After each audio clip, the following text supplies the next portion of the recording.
नहीं कोई बात तो है। तो कन्हैया जी महाराज करने लगे, ऐसा कोई विचार नहीं है। रुक्मिणी बोली, बात तो जरूर है, मुझसे कोई अपराध हो गया या कोई गलती हो गई। कृष्ण बोले, एक गलती हो तो बताऊं, तुमने तो गलती पर गलती कर रखी है। रुक्मिणी बोली, क्या गलती करी मैंने, बताइए प्रभु।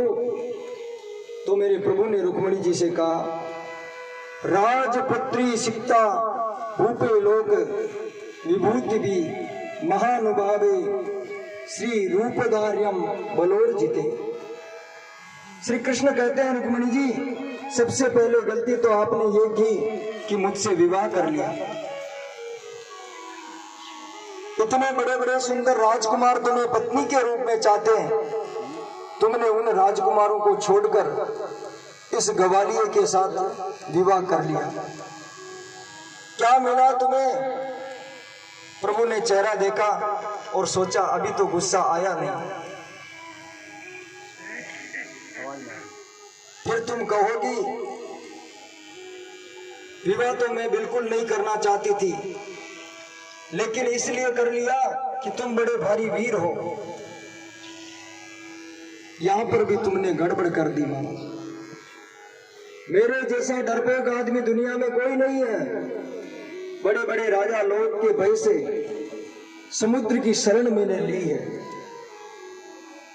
समुद्र के बीच में वास करता हूं, ऐसे डरपोक व्यक्ति से विवाह करके तुमने क्या मिला? रुक्मिणी ने कोई जवाब नहीं दिया मानो। प्रभु ने कहा, तुम कहोगी कि मैं विवाह बिल्कुल नहीं करना चाहता था, लेकिन इसलिए कर लिया कि आप देवकी नंदन हो। यहां पर भी तुमने गड़बड़ कर दी माना। कोई कहता है देवकी नंदन, कोई कहता है यशोदा नंदन, कोई कहता है न यशोदा का न देवकी का बेटा पता नहीं कहां से आ गया। अब बताओ, जिसके माता पिता का भी पता नहीं, उससे तुमने विवाह क्यों किया? भगवान बारी बारी से रुक्मिणी को क्रोध दिलाने का प्रयास करते हैं। कहते हैं कि तुमने गुण देखकर बजाते हैं, कीर्तन करते हैं, और ऐसे फकीर संत मेरा कीर्तन करते हैं। हमारा क्या मिला ऐसे आदमी से विवाह कर? इतनी बातें करने पर जब रुक्मिणी जी को क्रोध नहीं आया, तो मालूम है भगवान ने क्या बोला? भगवान ने कहा, अभी भी कुछ नहीं बिगड़ा है, तुम चाहो तो शिशुपाल से मैं बात कर लूं। तो पत्नी के क्या भाव हो गया? यदि मजाक में भी इसे कलयुग में अगर कोई पत्नी को ऐसा बोल दे तो समझे किस प्रकार से ठाट बाट से सेवा हो जाए। लेकिन इतनी बात सुनकर भी रुक्मिणी जी को क्रोध नहीं आया और वो मूर्छित होकर गिर पड़ी मां। जैसे ही गिरने लगी, भगवान ने कहा, अरे ये क्या हुआ? मैंने तो सोचा था मेरे ऊपर क्रोध करेंगे, लेकिन ये मेरी बातें सुनकर भयभीत हो चुकी। मेरे कन्हैया ने 4 भुजाएं धारण कर ली। 2 भुजाओं से रुक्मिणी को उठाया, 1 भुजा से उनको पंखा करने लगे और 1 भुजा से पसीना पहुंच रही है।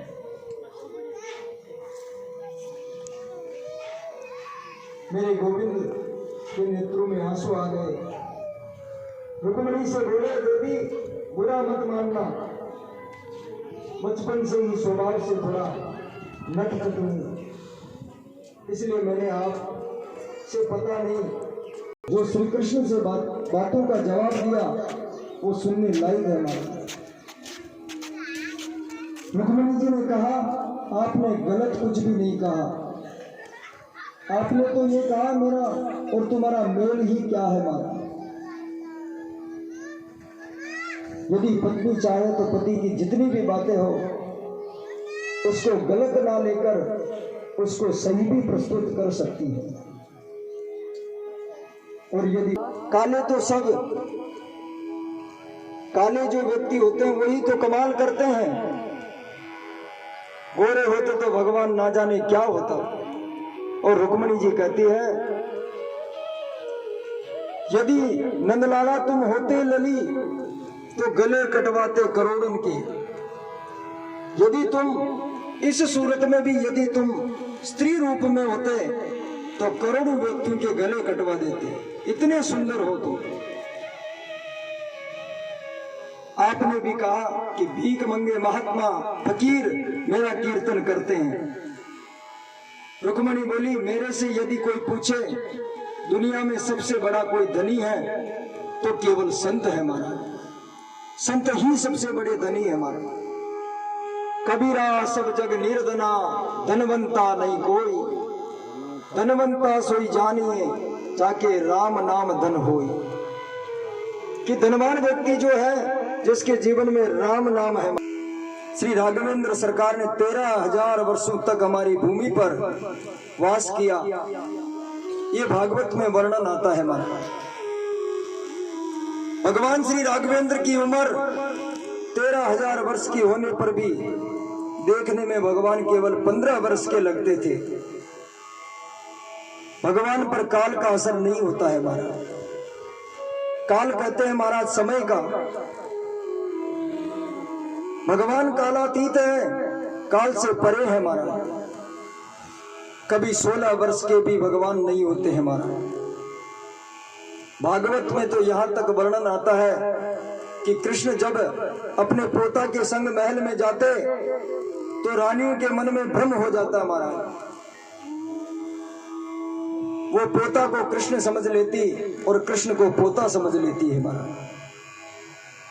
क्योंकि दादा पोते एक जैसे दिखाई देते हैं, दोनों की उम्र सेम लगती है महाराज। इसका फायदा उठाया एक व्यक्ति ने जिसका नाम है पुंडरक। पुंडरक राजा ने काशी नरेश से पूछा कि सारी दुनिया कृष्ण को भगवान मानती है, ऐसा क्यों महाराज? काशी नरेश बोले, ज्यादा जानकारी तो मुझे नहीं है, लेकिन सुना है कि कृष्ण के कभी 4 हाथ भी हो जाते हैं महाराज। काशी नरेश ने बताया कि कृष्ण जो है उसके कभी 4 हाथ भी आ जाते हैं। तो पुंडरक ने मन में विचार किया और अपने नगर में ढिंडोरा पिटवा दिया कि आज से वसुदेव श्री कृष्ण मैं ही हूं, और अपना नाम वसुदेव कृष्ण पुंडरक रख दिया महाराज। लकड़ी के 2 हाथ बनवा लिए पीछे, पित्तल का सुदर्शन चक्र बनाया, मृग कस्तूरी घिसकर शरीर पर लगा लिया, काला हो गया महाराज। अब सारी प्रजा उसे भगवान मानने लगी, उसकी पूजा अर्चना करने लगी। जय पुंडरक वासुदेवा, और उसकी पूजा होने लगी महाराज। पुंडरक वासुदेव ने कृष्ण को पत्र लिखा कि मैं भगवान हूं, लाखों लोग मेरे भक्त बन चुके हैं। उद्धव के साथ मेरे प्रभु पधारे और उसका उद्धार किया। पुंडरक वासुदेव का उद्धार, उसे मुक्ति प्रदान की महाराज, क्योंकि उसे अहंकार था कि अहम नारायणम भवेत्, कि मैं नारायण हूं। और भगवान ने उस पुंडरक का उद्धार किया, क्योंकि बताया बाबा सुखदेव ने कि जो राम कथा सुनेगा, इस 16,108 भवनों में कृष्ण अलग अलग रूप से रहते हैं। और नारद जी महाराज भगवान श्री कृष्ण को देखने के लिए द्वारिका में आते हैं। नारद जी महाराज को 3 महीने हो गए भगवान की उस परम लीला को देखते हुए। नारद जी प्रणाम करके कहते हैं, कोई आश्चर्य नहीं भगवान, आपके चरित्र में क्या आश्चर्य करूं, आप तो कण-कण में वास करते हैं, फिर इतने रूप में रहो, ये कौन सी बड़ी बात है। संत नारद प्रभु के चरित्र का दर्शन करके लौटे तो भगवान ने कहा आपका आना कैसे हुआ? नारद जी ने कहा, गोपाल, आजकल पांडवों ने एक नई राजधानी बनाई है जिसका नाम है इंद्रप्रस्थ। उसी इंद्रप्रस्थ को विदेश में और हमारे जो विदेशी लोग आते हैं, उस इंद्रप्रस्थ क्षेत्र का जो नाम है वो महाराज अभी दिल्ली है। जो दिल्ली है वो ही इंद्रप्रस्थ क्षेत्र हुआ करता था। पांडवों की राजधानी इंद्रप्रस्थ थी। भगवान ने कहा, पांडवों से कहना मैं यज्ञ में जरूर आऊंगा। और पांडवों ने दूत भेजा, भगवान को आमंत्रण पत्र दिया। हेलो नारद जी को प्रभु ने विदा किया। इतने में एक दूत आया, उसने कहा कि महाराज, मैं मगध के जो राजा हैं जरासंध, उनसे 20,000 राजाओं को बंदी बनाकर रखा है नरबलि देने के लिए। उन राजाओं ने मुझे आपके पास भेजा है। और विचार करने लगा, कहने लगा कि महाराज, मुझे ऐसा समाचार मिला कि जो मगध देश का राजा है जरासंध, उसने 20,000 राजाओं को बंदी बना रखा है। प्रभु ने दूत से कहा, तुम उन राजाओं से कहना मैं उनकी रिहाई का प्रयास अवश्य करूंगा। और भगवान आज इंद्रप्रस्थ उस नगर में जाते हैं, उस क्षेत्र में जाते हैं और जाकर पांडवों से बोले, आप लोगों ने नई राजधानी तो बनाई है, लेकिन राजधानी बनाने के लिए राजसूय यज्ञ करना पड़ता है। जब तक राजसूय यज्ञ नहीं करोगे तब तक तुम राजधानी नहीं बना सकते।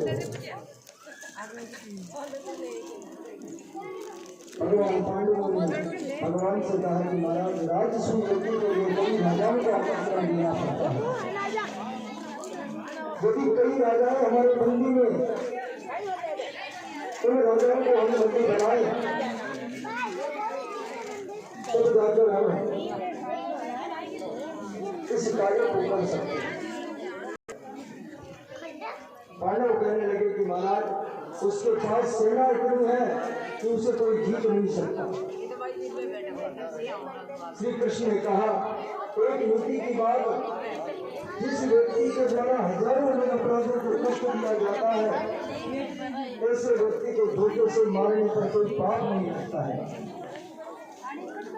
इसलिए प्रभु ने भीमसेन को पंडित बनाया, अर्जुन को ब्राह्मण बनाया और स्वयं ब्राह्मण का रूप लेकर तीनों जरासंध के यहाँ आ गए। क्योंकि जरासंध ब्राह्मणों की पूजा करता था और नित्य प्रति सुबह ब्राह्मणों को दान पुण्य किया करता था। जरासंध ने तीनों का बड़ा स्वागत किया। आइए पधारिए महाराज, तीन ब्राह्मण मेरे यहाँ पधारे हैं, कहाँ से आना हुआ? भगवान बोले, अभी तो हिमालय से आ रहे हैं, आप बड़े दानी हैं, सुना कि जरासंध रोज ब्राह्मणों को दान करता है, तो मन में इच्छा हुई तेरे द्वार पर आए हैं। जरासंध ने कहा कि मैं कोई दानी नहीं था महाराज, फिर आपने द्वारिकाधीश कृष्ण का नाम सुना है ना? जब उसने मैंने 70 बार युद्ध किया तो उसने मुझे परास्त कर दिया था, लेकिन इन्हीं ब्राह्मणों की कृपा से उन्होंने मेरे लिए विजय श्री यज्ञ किया था और मैंने कृष्ण को हरा दिया। इसीलिए मैं इन ब्राह्मणों की पूजा करता हूँ। और भगवान के मन में कहते हैं महाराज, भगवान मन में बड़े ही खुशी हुए, बड़ा खुश हो गया हमसे। और भगवान मन ही मन सोच रहे हैं कि जरासंध अभी तक हमें नहीं पहचान पाया, इसे होती। जैसे ही कन्हैया हंसने लगे तो जरासंध ने कहा, सुनिए पंडित जी, आप कोई जाने पहचाने लगते हो, क्योंकि भगवान के हंसने मात्र से ही पंडित जी महाराज कहते हैं कि जरूर कहीं देखा होगा। भगवान ने कहा कि महाराज जरूर कहीं ना कहीं देखा होगा, यदि अनुष्ठान करते हैं तो कहीं तो मिले होंगे। जरासंध ने कहा सुनिए पंडित जी, मैंने अवश्य आपको देखा है, लेकिन मुझे याद नहीं आ रहा मैंने आपको कहाँ देखा। और भगवान कहने लगे कि महाराज इसमें कोई आश्चर्य की बात नहीं है, आपके यहाँ तो ब्राह्मण आते ही रहते हैं, कभी मैं भी आया होऊंगा। और भगवान कहते हैं कि जरासंध महाराज कभी मैं भी तुम्हारे द्वार पे आया हूँ, मालूम नहीं मुझे भी ठीक से कि मैं कब आया था। मेरे प्रभु ने क्या मांगा महाराज। बार बार युद्ध करने पर भगवान कहने लगे कि यदि देना ही चाहते हो तो युद्धम में देही राजेंद्र दंड से मन में से युद्धार्थियों वयम प्राप्ता राजेंद्र नानकांक्षी। और भगवान ने क्या मांगा महाराज, यदि देना ही चाहते हो जरासंध, यदि कुछ देने का प्रयास करते हो तो दंड युद्ध जो है हमसे करो माता। जरासंध ने कहा पंडित होकर युद्ध की बात करते हो, हम लोग राजा है, पंडितों से युद्ध नहीं करते हैं। जरासंध ने कहा इस प्रकार का भाव रखा। जरासंध ने मन ही मन विचार किया, यदि ब्राह्मण होता तो युद्ध की बात नहीं करता, जरूर ये कोई ना कोई या तो राजा है या कोई मेरा परम शत्रु है। जैसे भगवान हंसने लगे तो जरासंध ने पहचान लिया और पूछने लगे कि कौन हो तुम। तो भगवान परिचय करवाते हैं, अर्जुन का परिचय दिया कि पांडु पुत्र अर्जुन है, भीम का परिचय दिया कि भीमसेन है पांडव पुत्र।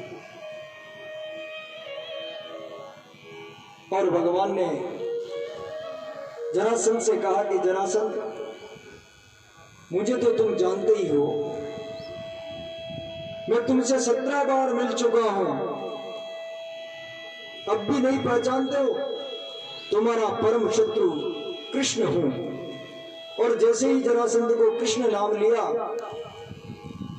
जरासंध ने कहा बड़े कपटी हो तुम लोग, मैं तो सोचता था कि छल कभी कभी करते हो, लेकिन तुम तो हरदम छल करते हो।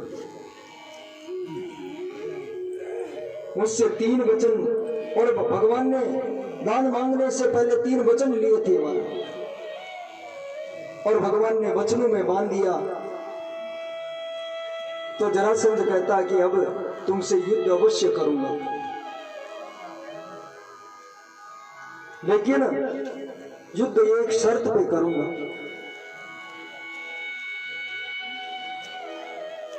कहने लगे, अर्जुन की तरफ जरासंध ने देखा, कहा कि इससे मैं युद्ध नहीं कर सकता, क्योंकि ये युद्ध में मेरी तरह मेरे से ज्यादा देर तक टिक नहीं सकता।